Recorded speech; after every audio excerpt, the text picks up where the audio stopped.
उमापतिं सुरगुरुं वंदे जगत्कारणं वंदे पन्नगभूषणं मृगधरं वंदे पशूनां पतिं वंदे सूर्यशशाङ्कवहनिनयनं वंदे मुकुन्दप्रियं वंदे भक्तजनाश्रया च वरदं वंदे शिवं शंकरं।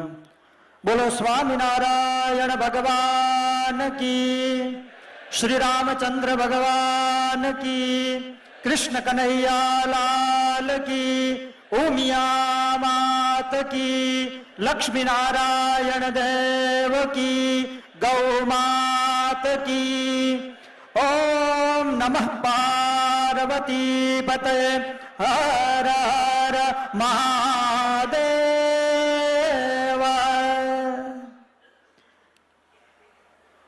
मां उमिया के प्रांगण में मंचस्थ उपस्थित सभी स्वामी जी, सभी गौ भक्तों के चरणों में वंदन करता हूं। नाम लेने में समय व्यतीत न करते हुए, सॉरी, मुझे पहले बता दिया गया कि आप गुजराती में बोलिए।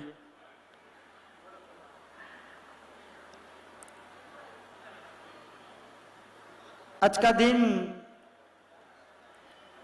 परम पूज्य ब्रह्मलीन डोंगरेजी महाराज की जन्म शताब्दी, उसको निमित्त बनाकर गौ सेवा का ये जो संकल्प है उसकी ओर हम आगे बढ़ रहे हैं।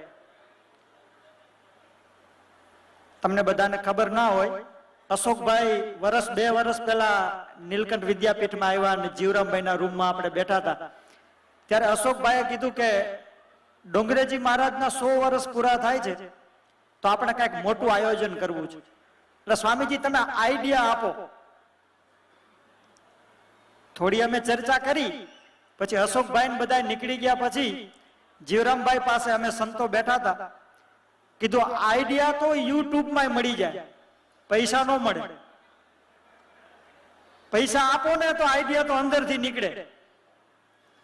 એટલે કીધું આપણે એવો સંકલ્પ કરીએ કે આ ગૌશાળાનું નવ નિર્માણનું જે કાર્ય કરવાનો જે આ યુવાનો પ્રયત્ન કરે છે એમાં આપણે નીલકંઠ વિદ્યાપીઠ તરફથી મોટી રાશિનું દાન આપીએ। ये किसी के ऊपर उपकार नहीं है, यदि हम किसी के लिए कुछ देते हैं तो ये खुद पर ही उपकार। અમે એમ કીધું કે જીવરામભાઈ કીધું ગમે ત્યારે ફાળો ભેગો કરે ત્યારે નીલકંઠનું નામ લખી નાખજો, આંકડો તમારે જે લખવો એ લખજો। ત્યારે જીવરામભાઈએ અમને એમ કીધું કે સ્વામી સંસ્થાને તો અમારે દેવાનું હોય અને પાછા તમે તો કોઈનો 1 રૂપિયો લેતા નથી, તમે ખાલી અમને સહકાર આપો, વિચાર આપો, સાથ આપો, તમારા જ્યાં જરૂર પડે ત્યાં તમે હાજર રહો। રૂપિયો નથી જોતો, રૂપિયો તો બધાય અમે બધા ધંધાદારી ગ્રહસ્થો છીએ, ભેગો કરી લઈશું, ત્યાગીઓ પાસેથી રૂપિયો લઈને શું કરવો છે? તેમ છતાં અમારો આગ્રહ એ ચાલુ જ હતો કે જરૂર પડે ત્યાં અમારું નામ લખી નાખજો। ખેર એમને એમની વિવેક બુદ્ધિનો ઉપયોગ કર્યો, આવું સરસ મજાનું આયોજન કરી અને આવા મોટા સંકલ્પને પાર પાડવા માટે આગળ વધ્યા। ડોંગરેજી મહારાજના વિષયમાં આખી કથા થાય એટલા પ્રસંગો મારા મનમાં રમે છે અને એ બધા પ્રસંગો મેં જીવરામભાઈ પાસેથી સાંભળેલા છે, કારણ કે સૌથી વધારે ડોંગરેજી મહારાજની સેવા એમને કરી છે પાસે રહીને। એટલા અત્યારે માઇક પકડાવું તો 2 પ્રસંગ માંડ યાદ આવે એમને, પણ આમ વાત કરતા કરતા યાદ આવે। વચ્ચે 2 પ્રસંગ મેં યુટ્યુબ ઉપર ચડાવેલા છે રેકોર્ડિંગ કરીને, પણ ભરતને ની બધાને કહું છું કે ઘરમાં ક્યારેક ડોંગરેજી મહારાજની વાત કરે ને રેકોર્ડિંગ કરી લો, કારણ કે આ પેઢી વહી ગયા પછી ઈ નહીં મળે। शास्त्र में लिखा हुआ धर्म है और महापुरुष का जीवन चरित्र का पालन किया हुआ जीवन अलग है। एक प्रसंग तमने कहूं, जीवरामभाई पासे सांभळेलो, આપણને બધાને પ્રેરણા મળી જાય એમાંથી। જૂનાગઢની અંદર ડોંગરેજી મહારાજની ભાગવતની કથા, બહુ મોટું આયોજન, 1000 બ્રાહ્મણ તો યજ્ઞમાં બેસવાના હતા। યુ નો 1000 બ્રાહ્મણ તો યજ્ઞ કુંડ ઉપર બેસવાના હતા, એવું મોટું આયોજન। એમાં આયોજન કરતા અને બ્રાહ્મણોના લીડર ઈ બેની વચ્ચે વય મનસ્ક કોઈ બાબતને લઈને થોડી દખલ થઈ. ત્યાં આગલા દિવસે બ્રાહ્મણના લીડરે એમ કીધું કે અમારો એક પણ બ્રાહ્મણ કાલ યજ્ઞ કુંડ ઉપર નહીં બેસે. કથા કાલે ચાલુ થવાની છે અને આગલા દિવસે ના પાડે છે. હવે કેવી ગભરામણ થાય, 1000 કુંડ પડ્યા રહે એમને. અને ડોંગરજી મહારાજ જેવા મહાપુરુષના પ્રસંગમાં આવી ઘટના ઘટે અને રાત્રે ડોંગરજી મહારાજ પધાર્યા. એટલે આયોજન કરતા ડોંગરજી મહારાજ પાસે જઈને એમ કીધું કે આવું થયું છે, બ્રાહ્મણો કાલે કોઈ આવવાના નથી, એને મન દુઃખ થયું છે. તો ડોંગરજી મહારાજ એટલું બોલ્યા કે એક શ્રીફળ લાવો, એક નારિયેલ લાવો. ડોંગરજી મહારાજે નારિયેલ લીધું અને કીધું કે બધા બ્રાહ્મણોના મુખ્ય લીડર કોણ છે એની ઘરે મારે જવું છે. એની ઘરે ગયા, એના ચરણોમાં નારિયેલ મૂકી અને સાષ્ટાંગ દંડવત કર્યા. કાંઈ બોલ્યા નહીં. અને પેલો માણસ પણ એમ કાંઈ ન બોલી શક્યો, ઉભો થઈ અને ગડગડો થઈ ગયો, કાલે અમારા બધા બ્રાહ્મણો આવશે. પૂરી વાત. મારે આયોજન કરતા યુવાનો બધાને એમ કેવું છે, કોઈ પણ મોટું કાર્ય કરો ને, જેટલું મોટું કાર્ય એટલી ઝૂકવાની તૈયારી હોવી જોઈએ, એટલી સહન કરવાની તૈયારી હોવી જોઈએ, તો કાર્ય પાર પડે. જેટલી સંકલ્પ મોટો એટલી સહન શક્તિ અને એની નિર્મળતા જેટલી વધારે હોય એટલા કળશ ચડે કાર્યને. આજે શિવરાત્રીનો દિવસ છે, જોવો ને, સમુદ્ર મંથન કર્યું તો પેલા શું નીકળ્યું? ઝેર નીકળ્યું, મહાદેવને પાઈ દીધું. અને પછી જે નીકળ્યું ને બધું જોવો, ઐરાવત હાથી નીકળો, અરે પછી ઓલો ઘોડો નીકળો, ઇન્દ્ર લઈ ગયો, ઘોડો નીકળો, હાથી નીકળો, લક્ષ્મીજી નીકળ્યા. પછી કોઈ દેવતા મહાદેવ પાસે નથી ગયા. અંતોય મહાદેવને કાંઈ ફરક પડતો નથી, એટલે મહાદેવ છે. શું એટલું શીખવાનું છે કે આપણે દાન દઈ દીધું, પછી પેલાની ઘરે હાથી ઘોડા નીકળે તો આપણને યાદ ન કરે, કાંઈ ફરક ન પડવો જોઈએ. આપણું નામ બોલે તો ભલે, આપણે હાર પહેરાવે તો ભલે, સન્માન કરે તો ભલે, આપણે આપણા માટે કર્યું છે. संकल्पी गंगा तो निकल चुकी है, हिमालय से गंगा सागर तक जाएगी ही जाएगी. सौभाग्यशाली है जो उसमें गोता लगा ले. गायों માટે જે કરો છો, મારો વ્યક્તિગત વિચાર નથી, મારો વ્યક્તિગત અનુભવ તમને કહું છું. ગાય ક્યારેક ઋણ માથે રાખતી નથી. કોઈને ખબર હોય કે ન હોય, આ દુનિયામાં ગાય જેવી કોઈ કૃતજ્ઞ માં નહીં. કૃતજ્ઞ નહીં હો, કૃતજ્ઞ. જાણે અજાણે કોઈએ કદાચ ગૌશાળામાં સાવરણો માંડ્યો હશે ને તો એનું ઋણ ગાય ચૂકવી દેશે. मौत के बाद वैतरणी पार कराने के लिए वो प्रतीक्षा करके खड़ी होगी. यदि आपने गलती से भी गौ सेवा में सहयोग दिया, आ गाय ની કરુણા છે.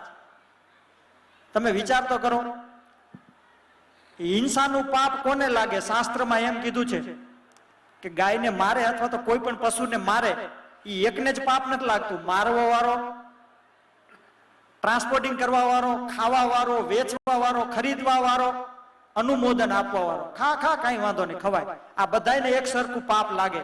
જો પાપ એક સરખું લાગતું હોય તો સારા કાર્યમાં કોઈ આંગળી ચીંધે ને કે બહુ સારું થાય છે, એટલું બોલે ને તો એને લાભ મળે. આ એવું કાર્ય છે. એવી ગાયની કરુણા. ભારતમાં રહીએ છીએ ને, ભારતનું ગૌરવ હોય ને તો ભારતની ગાય દુખી ન રહે. ભારતનું ગૌરવ હોય તો. આ કેવો ભારત છે? તુલસીદાસજીના ચરિત્રમાં એવું આવે છે કે સવારે બહિર્ભૂમિ જાતા, લોટે 2 નંબર, પેલા બાથરૂમ નહોતા, પછી લોટામાં થોડું પાણી વહેતું હોય તો એક ઝાડવાના મૂળિયામાં રેડતા, કે જ્યાં ત્યાં રેડવું એના કરતા ઝાડવાને પાઈ દે. ઈ ઝાડની અંદર એક ભૂતનો નિવાસ, ભૂત રહેતો હતો. એક દિવસ એવો આવ્યો કે ભૂત પ્રસન્ન થઈ ગયો તુલસીદાસજી ઉપર અને એમ કીધું કે માગો. જો આ ભારતનું ભૂત, અને કાંઈ મિનરલ વોટર નહોતું પાયું. આપણે ગુજરાત એમ કહે તો હાથ પાણી લેવાનું પાણી હતું ને, લોટામાં હોય, ઈ પાણી દરરોજ પાતા હતા. એ પાવાના ઓલા નહીં, ઝાડવાને પાતા હતા. ઇનડાયરેક્ટલી ભૂત પીતું હતું અને કે માગો. અને તુલસીદાસજીના હૃદયમાં તો એક જ તાર ચાલતો હતો કે મારે રામનો સાક્ષાત્કાર કરવો છે. તો એને એમ કીધું કે જો મને રામનો સાક્ષાત્કાર કરાવી દો, બાકી મારે કઈ ઈચ્છા નથી. ભૂત કે અમે રામ ભાઈડા હોય તો ભૂત બન્યા હોય. પણ હું ભારતનું ભૂત છું માથે ઋણ રાખીશ નહીં. અમે રામને નથી જોયા, પણ જે રામને મેળવી શકે ને એ હનુમાનને અમે જોયા છે. કારણ કે ચોરને ખબર હોય પોલીસ ક્યાં છે. અમે જ્યાં જાય હનુમાનજી આવીને કાઢે, જ્યાં જાય હનુમાનજી કાઢે. એટલે અમને ખબર છે કે હનુમાનજી ક્યાં છે. તમે જ્યાં કથામાં જાઓ છો ને, સૌથી છેલ્લે એક રોગી અને વૃદ્ધ વેશ ધારણ કરીને હનુમાનજી કથા સાંભળવા આવે છે, એની શરણમાં જાઓ. પછી તો તુલસીદાસજી ગયા અને હનુમાનજીના ચરણ પકડી લીધા, રામના દર્શન કરાવી દીધા. હનુમાનજીએ मुझे आपको ये कहना है कि भारत का भूत यदि प्रसन्न हो जाए तो भगवान के दर्शन करा सकता है. सोचो, भारत की गाय माता प्रसन्न हो जाए तो क्या नहीं करा सकती. अद्भुत. चलो, बातों का विस्तार नहीं करना है. वैसे भी जागरण करना है ना. आ दिवसे तो सासू बहू नो झगड़ो थयो होय ने राते हुओ नहीं तोय पुण्य મળે. हाँ हाँ, जागरण नो महिमा છે. भारत पाकिस्तान ની મેચ જોવાને નહીં પુણ્ય મળવાનું. આ જાગરણનો મહિમા છે. એટલે કદાચ વેલા મોડું 5-10 મિનિટ થાય તો કાંઈ વાંધો નથી, પણ આપણે આયા અમુક દાનના પર્વ છે. દાનના પર્વ 16 સંસ્કાર. જન્મ થાય તો કે દાન કરો, મૃત્યુ થાય તો દાન કરો, યજ્ઞોપવિત તો કે દાન કરો. 16 સંસ્કારમાં દાનનો વિધિ છે. ગ્રહણ, સૂર્ય ગ્રહણ, ચંદ્ર ગ્રહણ, દાનનો મહિમા. શિવરાત્રી, નવરાત્રી, મકર સંક્રાંતિ, શ્રાદ્ધ, દરેકની અંદર દાન છે. કારણ કે એક દાન કરો એનું અનેક ગણું પુણ્ય મળે એવા આપણે અહીંયા પર્વ છે. ભલે જીવરામભાઈ તમે ના પાડી, પણ આ બધા યુવાનો આટલી બધી મહેનત કરે છે રાત દિવસ. ઈ જોઈ ઓલું તો તમને સારું લાગે એ કરજો, પણ અત્યારે આ પુણ્યનો પર્વ છે તો આજના દિવસે તમે બધા દાનની શરૂઆત કરવાના જ છો. પણ આપણે શ્રી ગણેશ અશોકભાઈ નીલકંઠ વિદ્યાપીઠના 11 લાખ રૂપિયા લખીને શ્રી ગણેશ તો કરી જ નાખો. અને फिर से कहता हूं, ये किसी के ऊपर उपकार नहीं कर रहा हूं, ये किसी के ऊपर उपकार नहीं है, ये हम सबकी ड्यूटी है. किसी के ऊपर उपकार नहीं, ઉપકાર નહીં કિસી કે ઉપર. જે પણ દાન આપણ જો આમાં જે લખાવાનું છે ને આ કાઉન્ટર ઉપર, અને ઈ ઘરે પડ્યું હોય ને ઈ લખાવાનું છે, આયા હોય ને તો ઉડાડીને જવાનું છે. કાકાઓ, હું તો આ યુવાનોના ખિસ્સા જોતો હતો કે આમાં કેમ ફૂલેલા નથી. એટલે બોક્સ અલગ રાખ્યું લાગે છૂટાનું. હું જોતો મેં કીધું આગળ બેઠા ટી શર્ટ પહેરી પણ એના ખીજામાં તો મોબાઈલ સિવાય કઈ દેખાતા હું ઉડાડશે. એટલે જે તમે આ સાથે લાવ્યો હોય ને મોબાઈલ સિવાયનું ઘરે ન હોય તો ઉડાડીએ ગયા, એવું કઈ નહીં. શિવજી ઉપર આ બધા કલાકારોને શિવજી સમજજો, બિલી પત્રીની જગ્યાએ નોટું ચડાવો. આપણા શાસ્ત્રમાં વર્ણન છે, રોજ જે શિવજીને અભિષેક કરતો હોય ને નિયમ હોય, અને કોઈ દિવસ હકણાઈસમાં આવી ગયો હોય, શિવલિંગ આજુબાજુમાં હોય નહીં તો આ અંગૂઠો છે ને એના ઉપર અભિષેક કરી નાખો. આને શિવ એટલે કલ્યાણ, આને કલ્યાણ રૂપ માનવામાં આવ્યું. એટલે આપણે બેસ્ટ ઓફ લક કોકને કહીને તો અંગૂઠો દેખાડી આમ કઈ. એટલે રોજનો નિયમ હોય તો નિયમ તૂટે નહીં તો અંગૂઠા ઉપર અભિષેક કરો શિવલિંગ સમજીને, તોય તમારી નિયમ જળવાઈ જાય. એમ કલાકારોને આજ દિવસ પૂરતા તમે છે ને એ શિવલિંગ સમજીને માથે અભિષેક કરી નાખો. ફરીને યાદ કરાવી દઉં, ગાયો માટે દીધેલું ગાય ક્યારેય બાકી રાખતી નથી. ये मेरा निजी अनुभव है, विशेष क्या कहना. बस મોજ લૂટો, હજી કલાકારોને માણો. વાત કરતા કરતા તો પછી ગાડા ભરાય, ઘણું મોડું થાય. વિશેષ સમય નથી લેવો. સર્વે ભવંતુ સુખિના, સર્વે સંતુ નિરામયા, સર્વે ભદ્રાણી પશ્યંતુ મા કશ્ચિત દુઃખ ભાગ ભવેત. સૌનું મંગળ થાય, સૌનું સારું થાય. સારું કહેવાય. આ જે હમણાં એન્કર ભાઈએ કીધું ને કે હૈદરાબાદમાં જેવા બંગલા છે એવા તમારા સુરતમાં નથી. તો આપણે પછી હૈદરાબાદમાં કોઈ પણ કામ કાર્યનું નિર્માણ કરવું હોય તો આપણે બીજે ક્યાંય બહાર જવાની જરૂર પડે એવું જ નથી. ખાલી એક ગૌરવપૂર્વક જીવતા શીખી જાય તો બધું થઈ જાય. અભી સાંજ દિલ में फसाने बहुत है, अभी जिंदगी जीने के बहाने बहुत है. अरे गैरों की दहलीज पे भीख मत मांगो, अभी अपने घरों में ऐसे खजाने बहुत है. बोलो नमः पार्वती पते हर